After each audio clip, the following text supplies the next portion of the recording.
From the Library of Congress in Washington, D.C. Today we're pleased to speak with Senator Barbara Mikulski of Maryland, the longest-serving woman in congressional history. When Senator Mikulski retires in January 2017, she will have served 40 years in the United States Congress.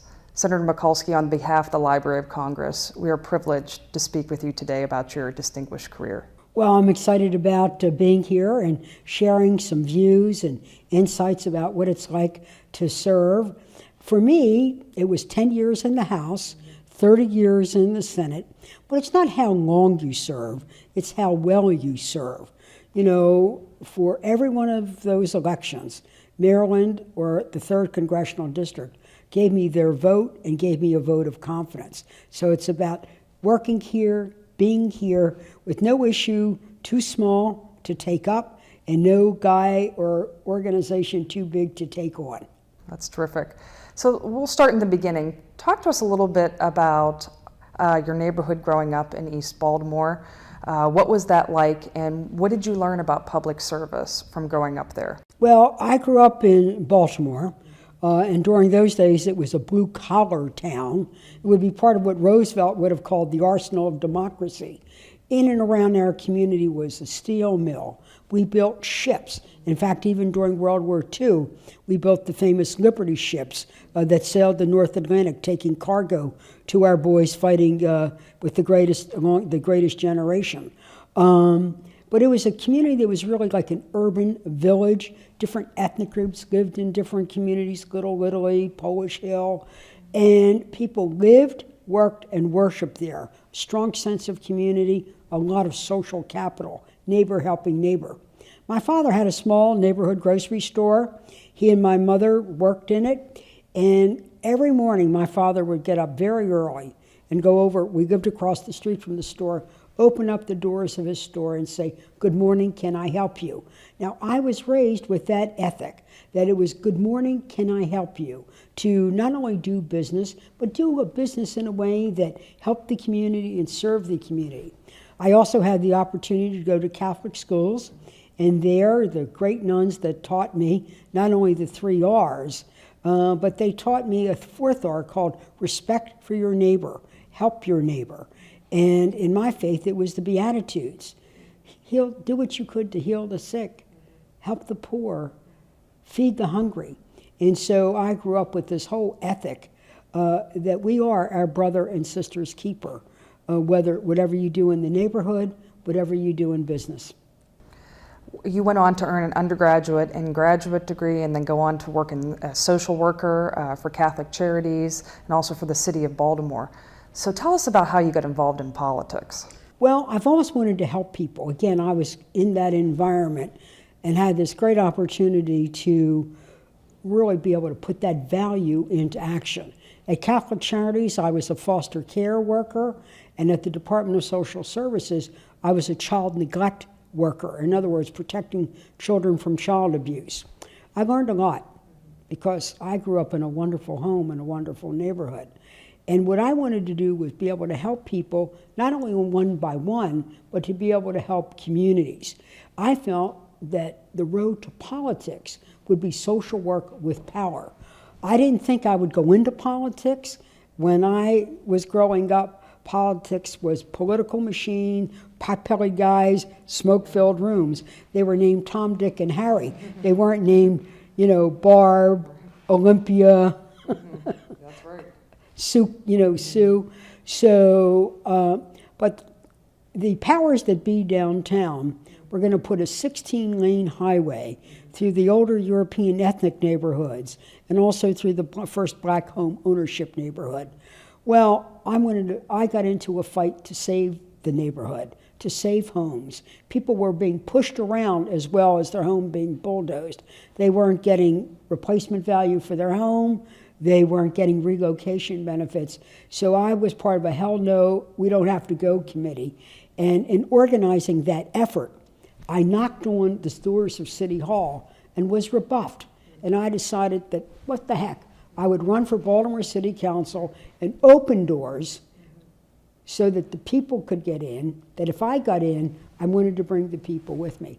Well, that's how I got into it. It was a long time ago, almost 40 years ago, over 40 years ago, and it has been so wonderful to be able to have the opportunity to every day think about how you can help your community and how you can help your country. What greater job than that? Right. In 1974, you ran a really tough campaign for Senate, and you lost, and it was the only race that you ever lost. Can you tell us about that experience, and what did you learn from it? Well, in 1974, there was a hotly contested Republican race. Senator Mathias was the incumbent, a wonderful man. And he was known for his staunch defense of America's standing in the world. He was a strong civil rights advocate. And we thought his own party was going to run somebody pretty ugly and nasty against him, and there would be no Democrats standing in. And because he was so beloved, nobody got into it. I tried to recruit people, then ended up getting in it myself. I knew it was an uphill fight, but people called it an edifying and inspirational campaign, the way Senator Mathias and I talked about the issues. And in our heart of heart, we so liked each other. Politics was so different then. It wasn't adversarial. It wasn't pugilistic. These were people who were debating ideas and where we could come together, like on arms control, protecting the Chesapeake Bay, standing up for civil rights, we did. And where we disagreed, which was often more on the economics of our country, we did it with civility, and we did it with a lot of content. Sounds different than today, doesn't it? Then you won your House race in 1976, and you won a Senate race in 1986, and you came to the United States Senate. When you came to the Senate and sworn in 1987, you were only one of two women, along with Republican Nancy Kassenbaum, to serve in the Senate. What was that like, coming into an institution with just one other woman serving in it? And how did you approach that situation? Well, it was tough. I was the first Democratic woman elected in her own right. Other Democratic women had served, but they had succeeded their husband, like Muriel Humphrey was an example of that. But I said, though I was all by myself, I was never alone. I had wonderful men that championed me, one of which was my own senior senator then, Paul Sarbanes, who helped me get on the right committees, who also showed me not only the formal channels of power, but the informal channels within the United States Senate. And when I think of Senator Sarbanes, I always think of the saying we in the women's movement say that men of quality always support women who seek equality. And he helped me get started, and I learned a lot from many of the men here that helped. But it was a different time. It was before the digital age, so before computers. My constituent mail came from snail mail. We had rotary phones, etc. I had to break the ice, and the way I did it, which is the way so many other women did, I worked twice as hard. I put in twice as much effort on the committee assignments. I did every committee assignment. Where there was a chore, whether it was a presiding late night of the Senate, I did it. So I earned respect, and I became one of the gang, but I never tried to be one of the boys. Mm-hmm. Now there's 20 women in the Senate, and as the Dean of Women in the Senate, you welcome newly elected female senators. What do you say to them, and what type of helpful advice do you give them as they enter the United States Senate? Well, I think about how helpful Senator Sarbanes and Senator Nancy Kassenbaum was to me. So I kept some notes and kind of, when you become a senator, you don't get an operation manual. People always say, I'll help you in any way I can, but they offer nothing practical. So I put together some materials on how do you get started in the Senate? Which should be your state office? Which should be in the Senate? How do you get on the right committee? What are the staff that you need? How do you establish a reputation for yourself? And how do you keep your campaign promises and serve in a capacity where we come to represent states? Remember, for the women, yes, we stand up for gender, like our Women's Health Initiative. But at the same time, we know it's not only about gender, it's about agenda, and we're elected for the states. So I began to organize at every first few days of the new term a woman's power workshop. The first time I did it, the press said, "Are you having a tea?" And I said, "No, but I'm going to make sure the women are never in hot water, and we're going to know how to boil some things up." So that became the power workshops, and I did it for both sides of the aisle, not only Democratic women. You've seen the Senate over the past 30 years. How has the institution changed, and how have relationships changed between senators?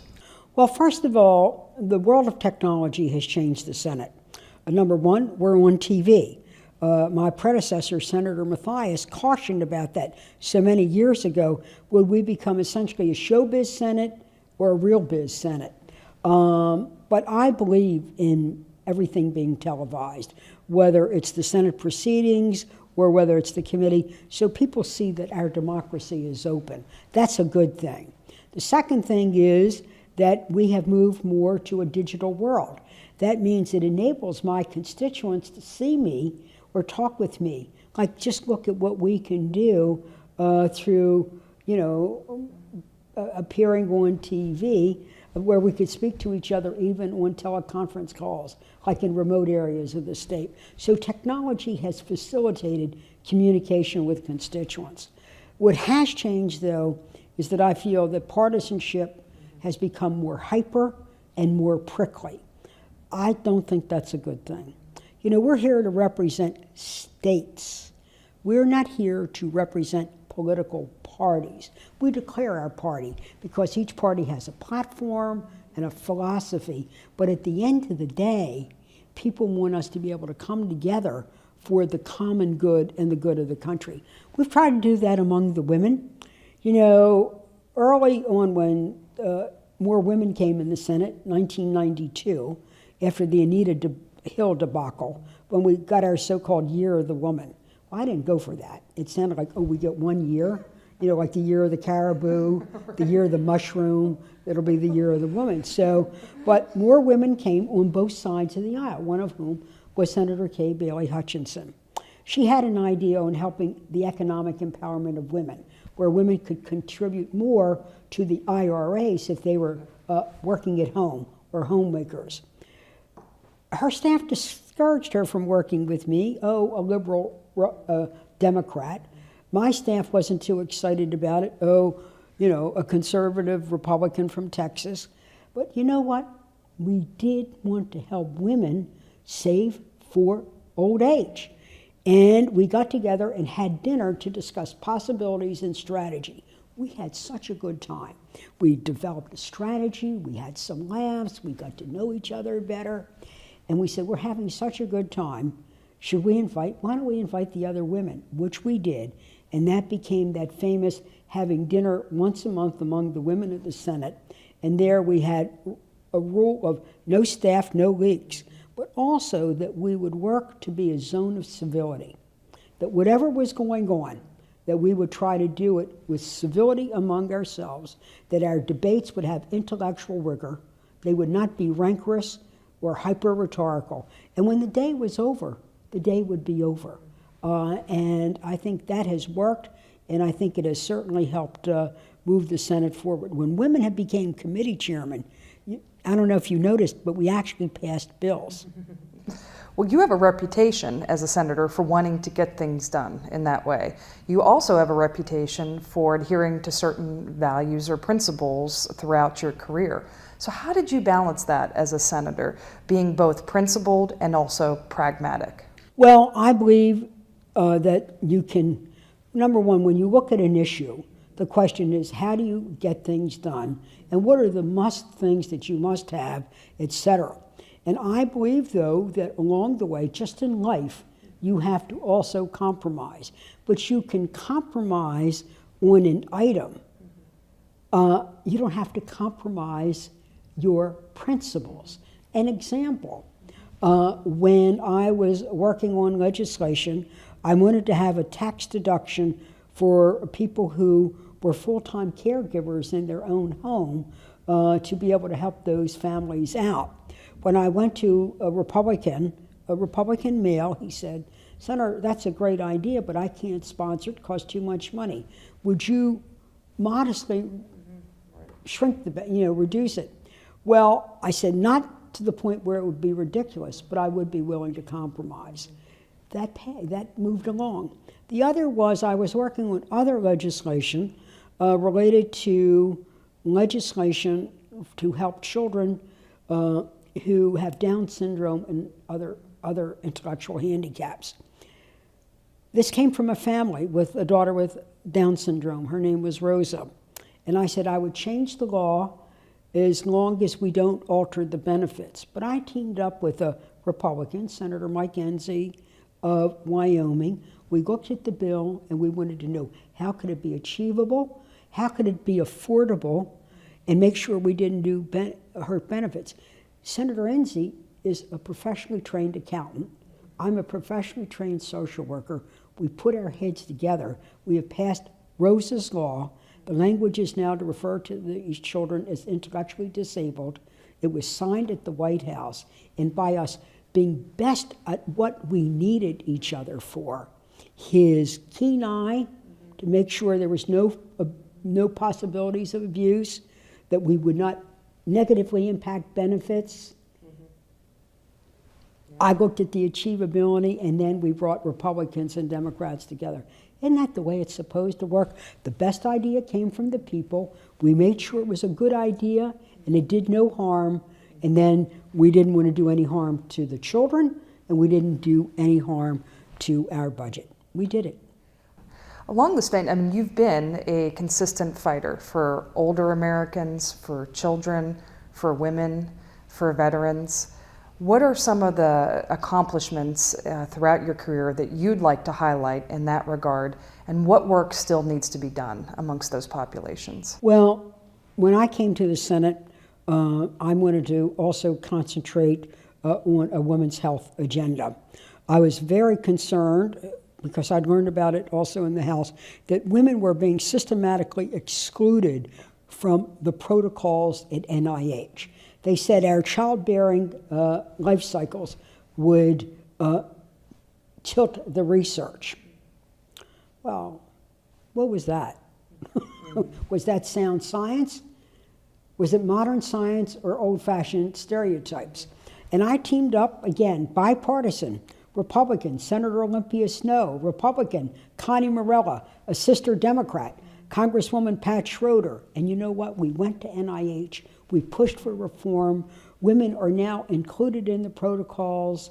We worked within the first woman head of NIH.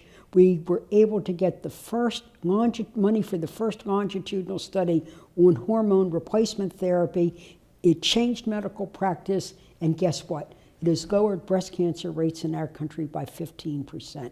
You know, when you work together and you pound the table, you then get some results. Things done. You've certainly seen tremendous transformation, both concerning gender equity and other treatments throughout your career. Arguably, we may see the biggest change in November if Hillary Clinton is elected President of the United States. Why do you think it's important for a woman to be elected to the presidency? Well, I don't think it's not only a woman, it's not just any woman. I happen to think that Secretary Clinton is exceptionally qualified. She has served the nation for more than 40 years of her life. But for us, it is both about gender and breaking that biggest glass ceiling in America, but it's also about an agenda. And I know that Hillary will work on the big macro issues of national security, economic growth, creating more opportunity for more people. But she'll also work on the macaroni and cheese issues, where she's going to look at how does this affect families. This is why she's been a champion of paycheck equity, women getting equal pay for equal work. She championed it in the Senate. When she became Secretary of State, I picked that fight up. It's an issue of not only economic justice, fairness, equal pay for equal work, but it's also an economic stimulus. You pay women what you pay the guys, and enforce the law that's on the books and not make up reasons. You're going to put more money in the family pocketbook, and it'll go more into the economy. So those are the kinds of issues. I know we're also talking about how to make college more affordable, higher education more in the reach. We need to be able to grow the middle class, and you grow it by the way you advocate for education. You've also been an accomplished writer in your career, and upon your retirement, would like to know, are you going to continue writing, and what are your plans post-Congress? Well, first of all, service is in my DNA. The way we began this interview, you know, I've come to Capitol Hill for 40 years. And when I ride down, and I'll get choked up as the time is drawing near when I'll no longer have the job, but I'll have the values that brought me to the job. I look at the Capitol, and every day I see that and think what my father would say, "Good morning, can I help you?" And that's what I want. I want to continue to be of service. I would like to be in whatever world of teaching or nonprofit world to do that. So I'll be thinking and looking at how I can continue to serve. For as long as God gives me the wits to be able to do that. What I'd also like to be able to do is encourage young people to either run for political office or to be civically engaged. We need a society where more and more people need to be engaged.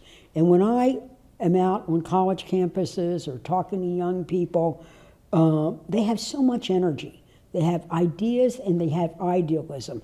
We've got to put that to work for the country, for whatever cause they believe in. And in that way, I think we keep democracy alive, and we also enhance our standing in the world. Senator Mikulski, thank you so much for your time today.